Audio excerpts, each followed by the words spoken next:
Alright guys, what's up? Working on this Cadillac. Got the sway bar links out on both sides. So that's out of the way. Shock is out. Where'd it go? There it is. And you saw earlier, rotors, calipers are out.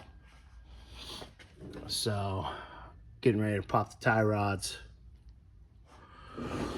Got the upper ball joint loose. So once that's popped, I can get the upper control arms out. Since the shocks are out of the way. Oops.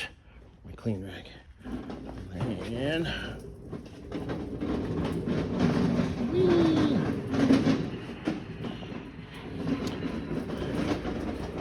same over here. Shock is out. Sway bar links out. Getting ready to pop the tie rod. Our ball joint's loose. Shock's out of my way. As soon as I get the ball joint to pop, get these control arms out. Get them sent over next door to Victor.